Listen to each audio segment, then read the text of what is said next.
वाजे मामले में महाराष्ट्र के पूर्व सीएम और बीजेपी नेता ने देर रात पीएम मोदी और गृहमंत्री अमित शाह से मुलाकात की। इस मुलाकात में बीजेपी अध्यक्ष जेपी नड्डा भी मौजूद थे। ये मुलाकात करीब 1 घंटे तक चली है। इस तरह की खबरें सामने आ रही हैं। आपको बता दें कि ये पूरा मामला जो अब जबरदस्त सियासी चर्चा और खबरों के बीच है। लगातार विपक्ष हमलावर महाराष्ट्र सरकार पर, लेकिन इस मामले को लेकर प्रधानमंत्री नरेंद्र मोदी, गृहमंत्री अमित शाह और महाराष्ट्र के बीजेपी के पूर्व मुख्यमंत्री देवेंद्र फडणवीस के बीच कल देर रात एक अहम बैठक हुई है। इसमें बीजेपी के राष्ट्रीय अध्यक्ष जेपी नड्डा भी मौजूद थे।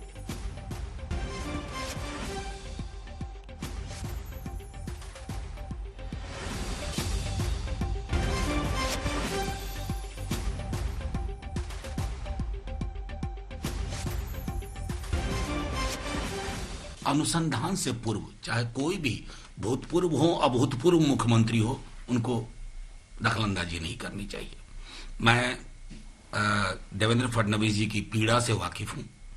सत्ता चली गई हाथ से, बहुत अहंकार और गुरूर था, लेकिन ये बहुत गंभीर और संवेदनशील मसला है। इसको राज्य की पुलिस बनाम कोई एजेंसी बना करके हम सहकारी संघवाद का बहुत खूबसूरत मॉडल नहीं पेश कर रहे हैं। ये एहतियात के तौर पर मैं कहना चाहूंगा। श्री देवेंद्र फडणवीस वहां के मुख्यमंत्री रह चुके हैं, अनुभवी नेता हैं। उनके द्वारा उठाए गए सवालों के जवाब महाराष्ट्र सरकार को देने चाहिए। मुंबई में वाजे का रहस्य और गहराता जा रहा है। पहले एनआईए ने एंटिलिया केस हाथ में लेकर वाजे को गिरफ्तार किया और अब गाज मुंबई के पुलिस कमिश्नर परमवीर सिंह पर गिरी है। उद्धव सरकार ने परमवीर सिंह का तबादला कर मुंबई पुलिस के बॉस हेमंत नगराले को बना दिया है। सूत्रों के मुताबिक इस फेरबदल का भी वाजे कनेक्शन बताया जा रहा है।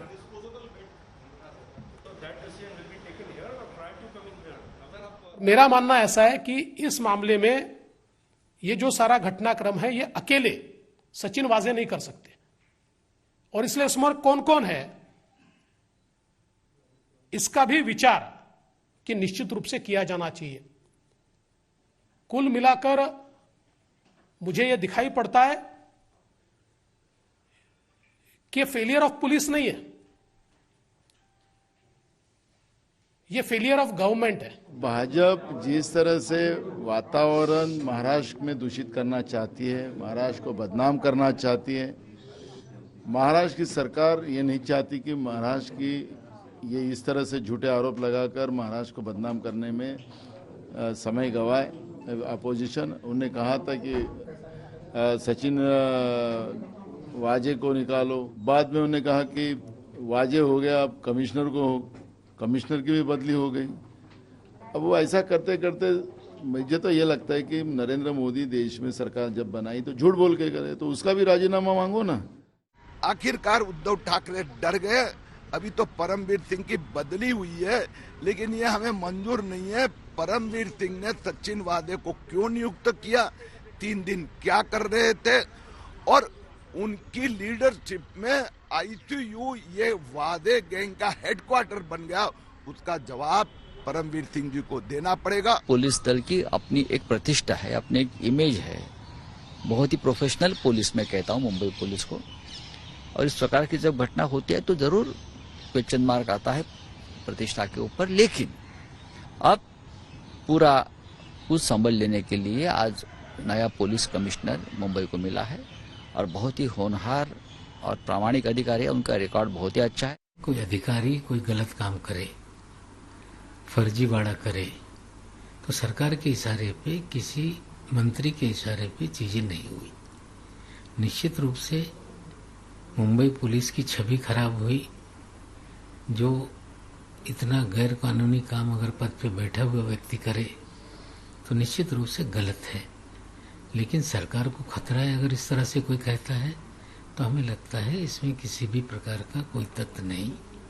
वजह की बहाली का भी फैसला कमिश्नर साहब की अध्यक्षता वाली कमेटी ने किया था, न किसी मंत्री के आदेश से या सरकार के आदेश से उन्हें बहाल किया गया था। महाराष्ट्र हमेशा शांति चाहते हैं और अमन शांति महाराष्ट्र ने हमेशा चाहिए, लेकिन इस तरह से वातावरण को खराब कर महाराष्ट्र की इस अमन शांति को खराब करना बीजेपी अगर चाहती है तो ये कदापि महाराष्ट्र की जनता इनको माफ नहीं करेंगी। और इनको ऐसा लगता है कि इनके दबाव से अगर ये ट्रांसफर हुआ है तो इनकी वो गलतफहमी है। तो विपक्ष लगातार महाराष्ट्र सरकार को घेर रहा है, लेकिन ये मामला जिस तरह से इस वक्त सियासी वार और आरोपों के बीच चल रहा है, लेकिन आपको हम ये बताते हैं कि आखिर क्यों पुलिस कमिश्नर रहे परमवीर सिंह का तबादला एंटीलिया केस से जोड़कर देखा जा रहा है, क्योंकि पुलिस कमिश्नर के दफ्तर के बाहर कार मिली थी और जैश उल हिंद के टेलीग्राम का वाजे से लिंक जुड़ता हुआ दिखाई दिया। मनसुख हिरेन को पूछताछ के लिए कमिश्नर दफ्तर लाया गया था।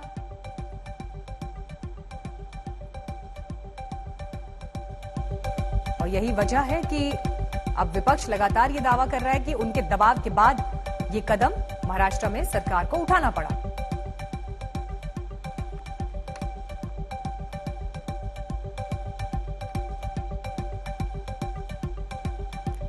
सचिन वाजे परमवीर सिंह को रिपोर्ट करते थे और इसीलिए सीधे तौर पर उन्हें जिम्मेदार लगातार विपक्ष ठहरा रहा था कि आखिर कैसे एक इतने बड़े पद पर कार्यरत अधिकारी ऑफिसर की भूमिका इस मामले में संदेहास्पद दिखाई दे रही है।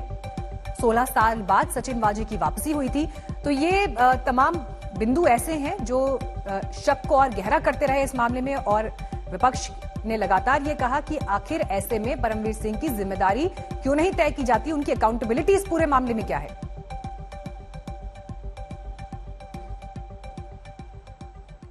मुंबई के नए पुलिस कमिश्नर ने इस बीच पद संभालते ही मुंबई पुलिस की छवि बहाल करने की बात की। इससे पहले परमवीर सिंह को होमगार्ड में ट्रांसफर कर दिया गया। आप सभी जानते हैं कि फिलहाल मुंबई पुलिस एक नाजुक दौर से गुजर रही है। कुछ ऐसे केसेस हुए हैं जिसमें मुंबई पुलिस की विश्वासार्हता पे एक क्वेश्चन मार्क लगा हुआ है।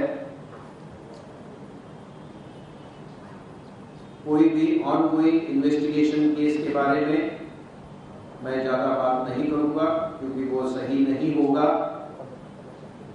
जो इन्वेस्टिगेशन चल रहा है, जो भी एजेंसी के पास है, एनआईए हो, एटीएस हो या लोकल पुलिस हो, वो अपना काम कर रहे हैं।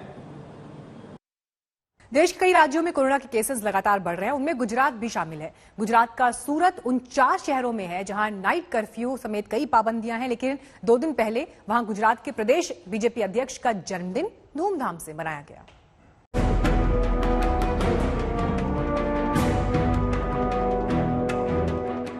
वाह, क्या सीन है। हजारों लोग जमा हैं, आतिशबाजी हो रही है, नेताजी के पास जाने की होड़ लगी है, नेताजी को तौला जा रहा है। सूरत में ये सब कुछ हो रहा है कोरोना के बढ़ते खतरे के बीच। न 2 गज की दूरी का ख्याल, न मास्क से मतलब। हैरान करने वाला ये मंजर है 16 मार्च का, जब गुजरात प्रदेश बीजेपी के अध्यक्ष CR पाटिल का बड़े पैमाने पर जन्मदिन मनाया गया। मंच की तस्वीरें देखिए, ज्यादातर लोगों के चेहरे पर मास्क नहीं है।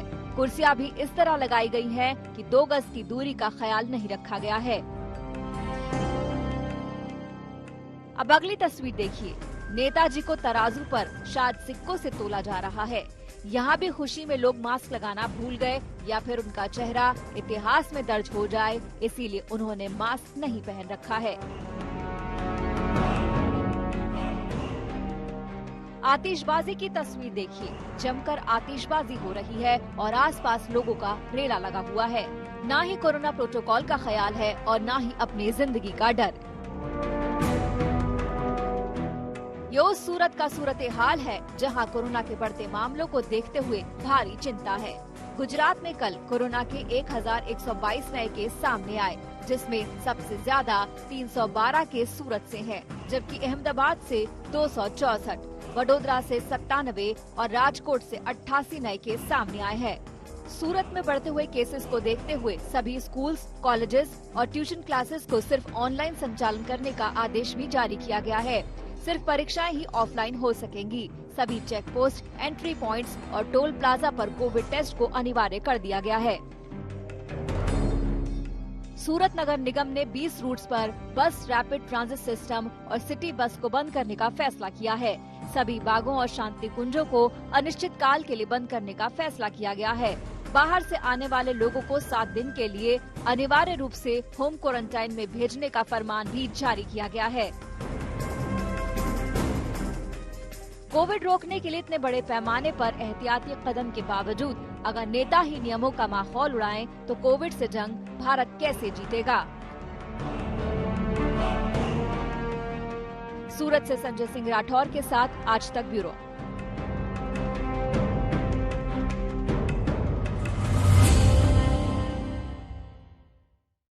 दिल्ली में एक सगे बेटे ने अपनी 76 साल की बुजुर्ग मां को इतनी ताकत से थप्पड़ मारा कि उनके प्राण निकल गए।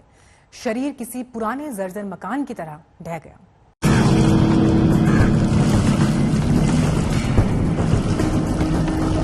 धरती और नदियों को भी मां कहने की संस्कृति वाला देश भारत, जहां अब ये वीडियो चुभता हुआ सवाल पूछता है, क्या बुजुर्गों को लेकर सम्मान का सीना समाज में छलनी होता जा रहा है? जिस देश में कहा गया कि पुत्र कुपुत्र हो सकता है लेकिन माता कभी कुमाता नहीं हो सकती, वहां एक मां पर अपने ही बेटे के हाथों हुए हमले का वीडियो इसी बात को सत्य स्थापित करता नजर आता है। लेकिन सवाल है, ऐसा हमला बेटे ने ही मां पर क्यों किया जहां मां ने दम तोड़ दिया। तारीख 15 मार्च, वक्त दोपहर 12:35, जगह बिंदापुर, दिल्ली। इस वीडियो में घर के बाहर खड़े 3 लोग हैं। रणवीर नाम का बेटा, बहू और 76 साल की बुजुर्ग मां अवतार कौर। 57 सेकंड के वीडियो में थोड़ी देर में बेटा घर की डोरबेल बजाता दिखता है। फिर बेटा बहू मिलकर मां से कुछ बहस करते नजर आते हैं। लेकिन ये यहाँ क्यों खड़े हैं, संवाददाता अरविंद ओझा से सुनिए। 15 मार्च को बेटे रणवीर का किराएदार से पार्किंग को लेकर झगड़ा हुआ था। इसको लेकर दिल्ली पुलिस को बकायदा पीसीआर कॉल भी की गई थी। पुलिस की टीम जब यहां पर पहुंची तो पुलिस को बताया गया कि मामले को सुलझा लिया गया है।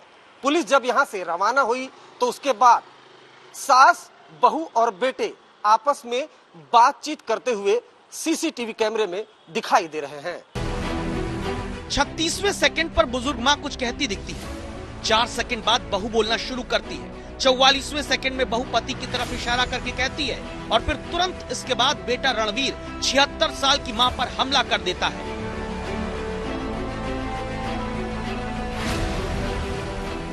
तेज प्रहार से मां सिर के बल गिर जाती है। बहू से उठाने को झुकती है। बेटा अपनी बेसुध होकर गिरी मां को उठाने तक तुरंत नहीं झुकता।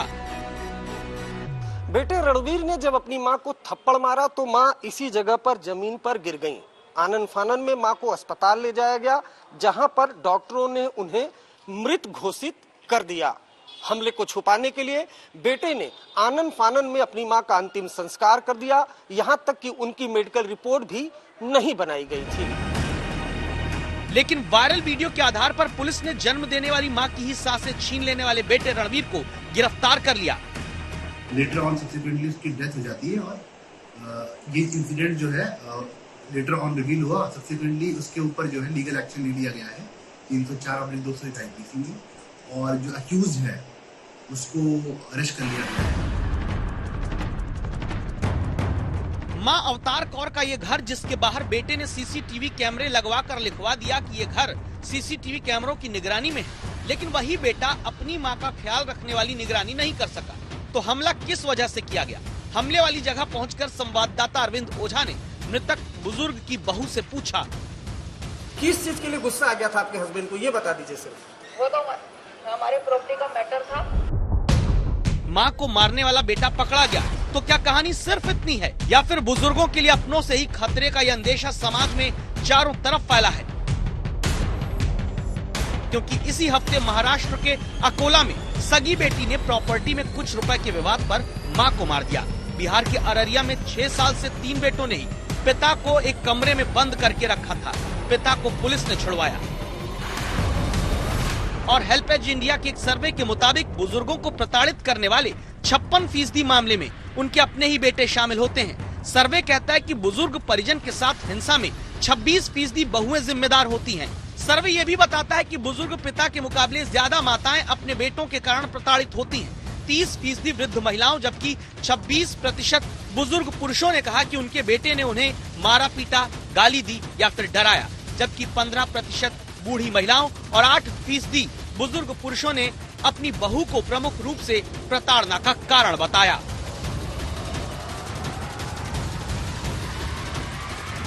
जिस दौर में संस्कृति की चिंता के नाम पर सियासत होती हो, उसी वक्त में बुजुर्गों के सम्मान की संस्कृति पर दिखता खतरा चिंता की बात है। जरूरी है कि समाज के भीतर से ही इसके खिलाफ दस्तक हो। कैमरामैन अनिल जायसवाल के साथ अरविंद ओझा, दिल्ली, आज तक। टीएमसी छोड़कर बीजेपी में जाने वाले शुभेंदु अधिकारी के पिता आज प्रधानमंत्री नरेंद्र मोदी की रैली के मंच पर होंगे। ये बड़ी खबर इसलिए क्योंकि शुभेंदु अधिकारी के पिता शिशिर अधिकारी टीएमसी से सांसद हैं और शुभेंदु अधिकारी के बीजेपी में शामिल होने के बाद एक या दो अहम बैठकें ऐसी हुई जिसमें टीएमसी के बाकी सांसद और नेता शामिल हुए, लेकिन न्योता शिशिर अधिकारी को नहीं दिया गया और उसी समय से ये कयास लग रहे थे कि क्या अब उनके लिए बीजेपी में जाने का रास्ता खुल सकता है। शुभेंदु अधिकारी ने कहा है कि उनके पिता और टीएमसी सांसद शिशिर अधिकारी 24 मार्च को कांथी की रैली में पीएम के मंच पर होंगे। बंगाल में आज रैलियों का दिन है। थोड़ी देर में प्रधानमंत्री मोदी पुरुलिया में जनसभा करेंगे तो ममता बनर्जी पश्चिमी मिदनापुर में 3 रैलियों को आज संबोधित करेंगे। हम लोग उसको भवानीपुर से हाथ पकड़ के जोड़ के खींच के ले आया था, इसलिए वो आया। कब आया? नंदीग्राम का रास्ता जानता है वो, जहां वो जाके बोलता है वो पैर टूट गया है। To save God can openly tell opening the bandage, etc., removing the bandage. Show it to people of Nandigram. दिखाइए Excel report. Nandigram people do not touch him. They don't touch him. हम लोग उसको भवानीपुर से हाथ पकड़ के जोड़ के खींच के ले आया था, इसलिए वो आया। कब आया? नंदीग्राम का रास्ता जानता है वो, जहां वो जाके बोलता है वो पैर टूट गया है। टू सेव गॉड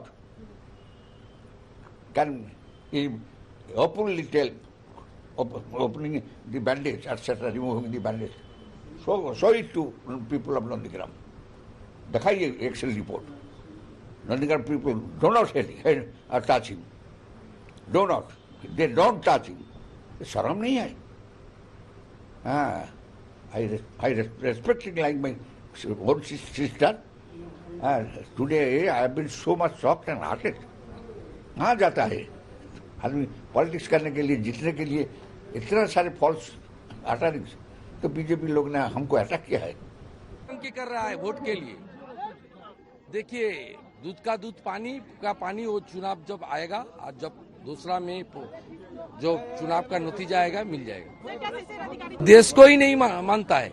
जब अवंतीपुरा का बाद हमारी वीर जवानों ने पाकिस्तान में अंदर घुस के मारा, तब ममता बनर्जी नवान्न में बोला कोई सबूत है?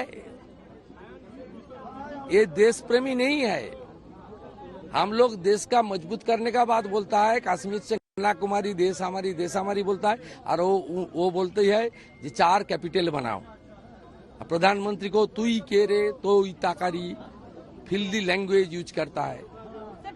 सब के सब भाजपा की सरकार, मोदी जी का सरकार डबल इंजन का सरकार चाहता है। बंगाल के विकास के लिए कंपनी को हटाना चाहिए, उखाड़ फेंकना चाहिए। तो एक के बाद एक हमले यहां पर करते दिखाई दिए शुभेंदु अधिकारी और उनके पिता ममता बनर्जी पर। लेकिन आपको यह भी बता दें कि ममता बनर्जी ने जनता के सामने अपना चुनावी पिटारा खोल दिया है। टीएमसी के घोषणा पत्र में इस बार वादों की भरमार है। कोशिश हर तबके, हर समुदाय को खुश करने की है।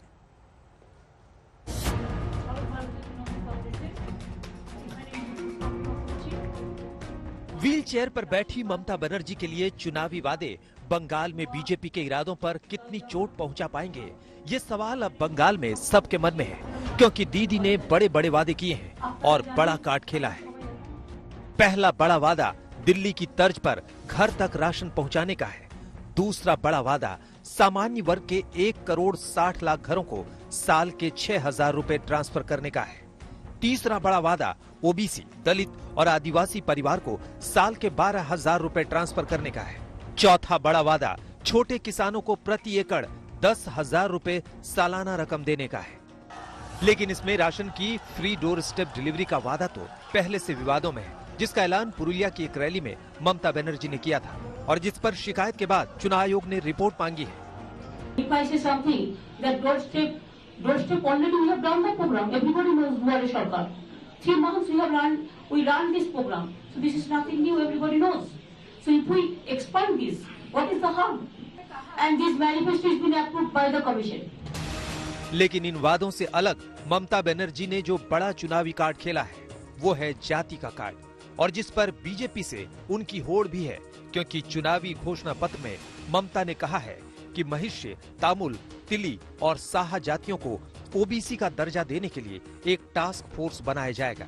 ये वो जातियां हैं जिनका पूर्वी मिदनापुर, हावड़ा, हुगली, दक्षिण और उत्तर 24 परगना जिलों में प्रभाव है। खुद पूर्वी मिदनापुर की नंदीग्राम सीट से ममता बनर्जी भी चुनाव लड़ रही हैं और इस जाति कार्ड से कम 50 विधानसभा सीटें प्रभावित होती हैं। इसमें जंगल महल का इलाका भी है जहां बीजेपी बहुत मजबूत है और ममता बनर्जी हर हाल में यहां बीजेपी के पाले में गए वोटों को खींचना चाहती है। बीजेपी का जो जितना भी लीडर इधर में आने दो, हम किसी को माना नहीं करेंगे। उसको तो thousands of leaders are here, जो भी तो भोगी कौन नहीं है, सब है, लेकिन आने दो, सब जगह खेला হবে। খেলাটা শুরু হবে 27 तारीख থেকে जंगल महल থেকে।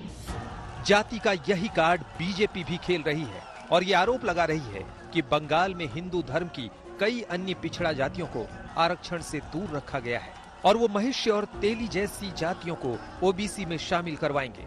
बीजेपी अध्यक्ष जेपी नड्डा ने कल इसका बंगाल में ऐलान भी किया था। दीदी और बीजेपी के बीच इन महीन चुनावी चालों को समझना आसान नहीं है। बीजेपी ममता को घेरने के लिए किसी भी मोर्चे पर कोई कसर नहीं छोड़ रही है, फिर चाहे बात धर्म की हो, जाति की हो या फिर प्रचार के लिए बंगाल में छोटे से लेकर बड़े बड़े नेताओं की फौज उतार देने की हो। लेकिन ममता बनर्जी भी पुरानी नेता है, दांव भी खेल रही हैं और जवाब भी दे रही हैं। चोट के बाद दीदी के तेवर और तीखे हो गए हैं, इसलिए बीजेपी भी अपने प्रचार को और धार दे रही है। पीएम भी कल बंगाल फिर जाने वाले हैं और पुरुलिया में रैली करने वाले हैं। अगले 7 दिन में पीएम की 4 रैलियां बंगाल में होंगी। तो ममता बनर्जी अपना चुनावी पिटारा खोल चुकी हैं, उसमें वादे उन्होंने किए हैं, लेकिन इससे अलग आपको हम ये दिखाते हैं कि उनके इस चुनावी घोषणा पत्र को लेकर सियासी बयानबाजियां किस तरह की दिखाई दी। अपने वोट के बैंक की तुष्टीकरण की राजनीति में ममता जी ने हमारे हिंदू धर्म के अन्य पिछड़ा वर्ग की जातियां जैसे महिष्य, जैसे तीली आदि का आरक्षण का अधिकार से उनको वंचित रखा कि नहीं रखा? महिष्य और तीली को वंचित रखा कि नहीं रखा? अब हमारी सरकार आएगी, आयोग बैठाएंगे और आयोग बैठा करके मंडल कमीशन में जो जातियां लिखी हैं उनको सम्मान दे करके इन लोगों के लिए भी हम प्रयास करेंगे कि इनको भी मुख्य धारा में जोड़ा जाए। इस तरीके का हम काम करेंगे। No, what he said for particular 2-3 community. Yes. They cannot do for all the economic backward class. This is wrong. My manifesto is approved by the election commission. So few people have seen this. So how do you know that where Tukli K করেছে সেটা কিছু না? A political party is playing all the nasty game. Tell Jogi to tackle the women problem first. What happened to Haftash? What happened to Dalit girls and sisters? What happened there? He is not taking any action against the culprits, the criminals, talking big here. Bengal is a peaceful state. Tell him not to do the politics. We know the religions better than. देखिए ममता जी ने आज जो बात बताया है उसमें सारे का सारे जो बिंदु आए वो सारे सेंट्रल गवर्नमेंट का प्रोजेक्ट है। फूड सिक्योरिटी मिशन हो, अगर ओएनजीसी का प्रोजेक्ट हो अशोकनगर में, या ताजपुर में पोर्ट का बात किया, डानकुनी का फ्रेट कॉरिडोर, ये सारे का सारे केंद्रीय सरकार का प्रोजेक्ट है। अगर ममता जी का घोषणा पत्र उसका अगर वास्तव से उसको एग्जीक्यूट करना है तो वो ममता जी का सरकार से नहीं होने वाला है। उसके लिए पश्चिम बंगाल में बीजेपी का सरकार चाहिए, डबल इंजन सरकार चाहिए। तो ममता बनर्जी वादों की भरमार कर चुकी हैं, लेकिन आपको हम लेकर चलते हैं पुरुलिया, क्योंकि प्रधानमंत्री नरेंद्र मोदी की रैली अब से कुछ ही देर में वहां पर होने वाली है। सूर्याग्नि रॉय इस वक्त जुड़ गए हैं पुरुलिया से हमारे साथ। सूर्य, दिखाइए तस्वीरें जरा, किस तरह का जोश और उत्साह वहां दिखाई दे रहा है, क्योंकि खबरें तो ये भी हैं कि शुभेंदु अधिकारी के पिता भी अब जल्द बीजेपी में शामिल हो सकते हैं। देखिए, अगर हम पुरुलिया की बात करें तो आज नरेंद्र मोदी की दूसरी सभा है। पहली पुरुलिया में ब्रिगेड में उन्होंने पहली की थी। यहाँ पे बीजेपी के बहुत सारे समर्थक आप देख सकते हो कॉन्स्टेंटली आ रहे हैं नरेंद्र मोदी को सुनने के लिए ये लोग आ रहे हैं। यहाँ पे एक इंटरेस्टिंग चीज अगर हम दिखाएं, यहाँ पे देखिए हमारे पीछे पुरुलिया में ना बहुत गर्मी होती है, her through out the season यहाँ पे बहुत सूरज का ताप होता है। यहाँ पे बीजेपी के कलर के यहाँ पे गमछा जो है यहाँ के लोग यूज करते हैं, वो भी बेचा जा रहा है। और दूसरी बात, अगर हम आप शुभेंदु अधिकारी के पिता शिशिर अधिकारी के बारे में अगर हम बात करें तो पीएम की इस फेज में लास्ट रैली काथी में है, और काथी के सबसे इन्फ्लुएंशियल फैमिलीज में से एक है शुभेंदु की फैमिली। तो शायद काथी के दिन ही, काथी के रैली के दिन ही शुभेंदु अधिकारी के पिता शिशिर अधिकारी शायद बीजेपी उस दिन जोड़ेंगे।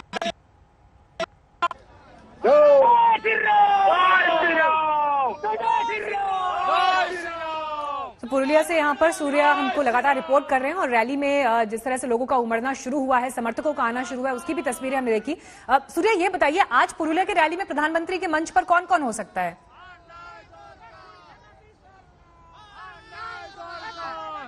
देखिए, अगर हम आज की रैली के बारे में बात करें तो आज यहाँ पर बहुत यहाँ के लोगों के बारे में बात करेंगे। यहाँ के जो पिछड़े लोग हैं जिनको ममता बनर्जी से लेकर सब पार्टियां यहाँ पे उनको अट्रैक्ट करने की कोशिश करी है, लेकिन यहाँ के जो ओबीसी हैं वो ओबीसीज में अभी तक नहीं आ रहे हैं। उन्हीं के लिए बातें रखें। मैनिफेस्टो अभी तक आया है नहीं, शायद उस पे भी कोई लोग आ रहे हैं। 11 बजे का टाइम है प्रधानमंत्री का, और 11 के आसपास यहाँ पे ये स्थिति है। लोग आहिस्ते आहिस्ते आ रहे हैं। बहुत सारे हम देख सकते हैं कि औरत, बच्चे यहाँ पर है। यहाँ पर बहुत सारे बच्चे, बुजुर्ग, सभी लोग यहाँ पे आ रहे हैं नरेंद्र मोदी की बात सुनने के लिए।